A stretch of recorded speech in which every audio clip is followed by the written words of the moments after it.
ایک بار پھر سر اٹھا رہا ہے.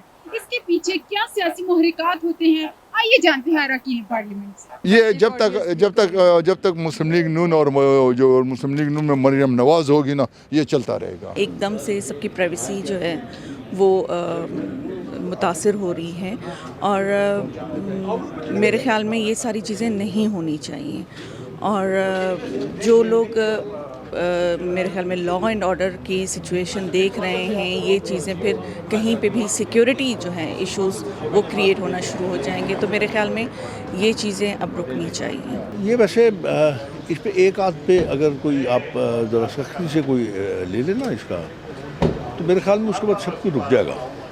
لوگ محتاط ہو جائیں گے باتوں میں اور انصاف بھی کرنا شروع کر دیں گے. اور اگر اس طرح چلتا رہا کہ آڈیو لیکس آئی ہیں اور اس پہ کوئی آپ نے کارروائی نہیں کی، تو پھر اس کا فائدہ کوئی نہیں. چلتا رہے گا، یہ اس کا آتا رہے گا، چلتا رہے گا. آپ سنتے رہیں گے، سناتے رہیں گے. حل تو کوئی نکلے گا. حل وہی ہے کہ جو اس پہ آئے اس کے خلاف آپ کارروائی کریں.